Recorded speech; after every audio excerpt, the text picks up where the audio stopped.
Hey Theresa, hey Mary. So I just wanted to share a couple of things that kind of reference like last night's conversation. This is what working at home looks like when you try to do anything during the day. Oh, it's gonna help me.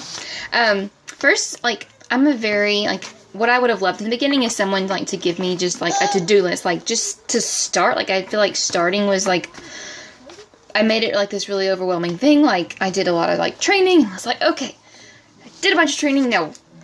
What do I really need to do? So I'm going to give you basically like a to-do list. And if that's helpful to you, then you can follow this to-do list. If you want to just go on your own, like I'm here to support you however you need me. So however much help you need from me, like that's what I'm here for. So I would have loved just for my coach to been like, this is what you need to do step by step. So that's what I'm going to give to you and hope that it's helpful. First is like, don't let yourself get overwhelmed. Like being overwhelmed is totally a choice. Don't let yourself choose to get overwhelmed by all the training that's out there. Like, just don't do it. Just bite off like little bite-sized pieces and do what you can. It's your problem. Second is,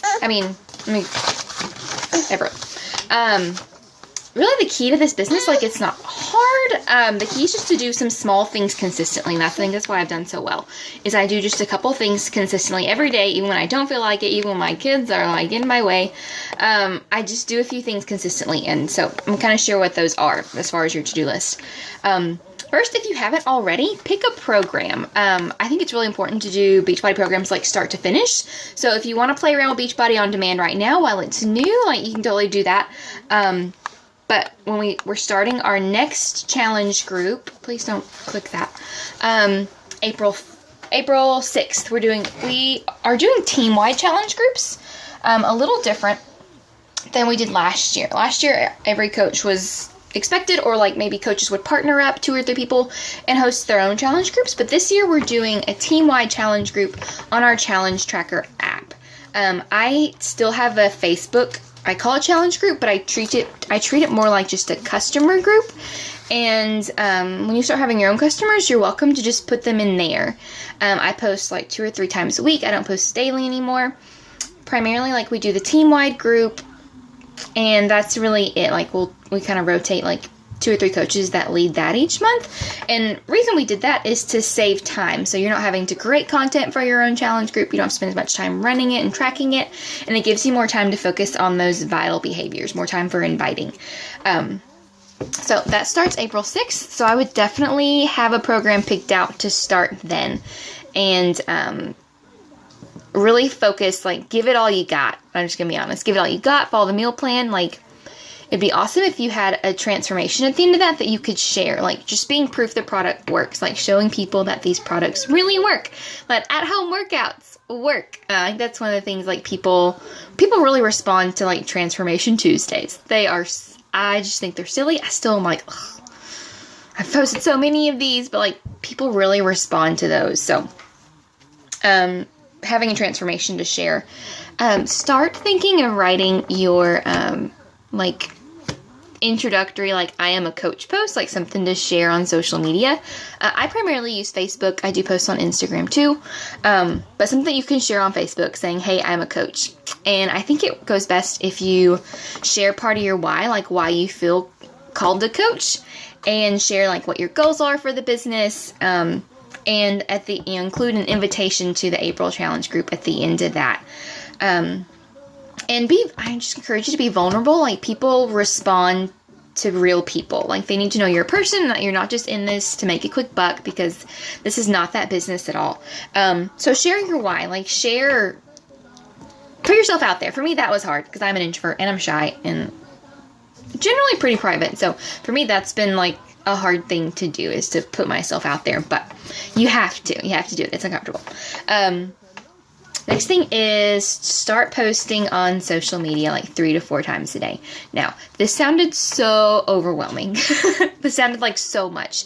I'd actually read some where people were like, you have to post 5 to 7 times a day. And I was like, what? I can't do that. So I probably average about 4 now, but I started with a goal of 3. And I think that's just a great place to start.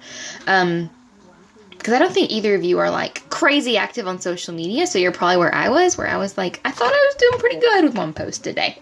So I would make 3 your goal. And reason being, especially if you're using Facebook, is that it uses an algorithm. So the more often that you post, the better chance that more people see it.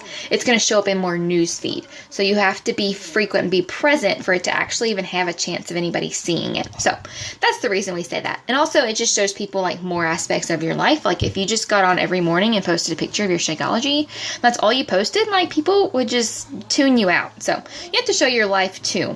So like I show my kids, I show food, I show workouts, I show what we're doing, I show my kids being cray.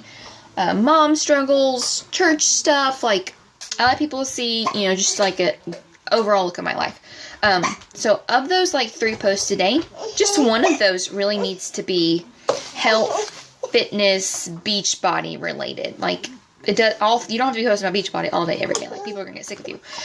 So just once a day, make sure it's, like, a workout post, or something about business, or a recipe, like, something health, fitness, kind of in that bubble. And then last thing is to make a list of people that you can invite to that April group. I would recommend like trying to make a list of like 25 people that you could invite to that. And that may sound like a big number, but honestly, you'll sit down and start writing names and like it won't take you long at all. So think of people that would be interested in joining that group, whether they're already into health and fitness. Maybe you just think they would want to try it with you. Maybe it's someone you think that could use it, maybe needs the encouragement or the accountability. But always work from a list. Like, it's so easy. Like, you'll just get lost if you're trying to just scroll through Facebook and invite people randomly. Like, make a list and work from it. So, that's kind of my, like, short, like, brand new coach to-do list. What should I be doing? So, don't get overwhelmed.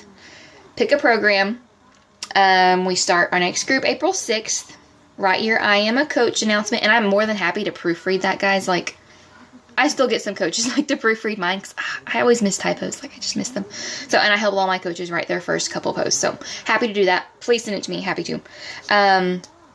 And start posting 3 times a day. And then make your list of people that you can start inviting. So, that's it in a nutshell.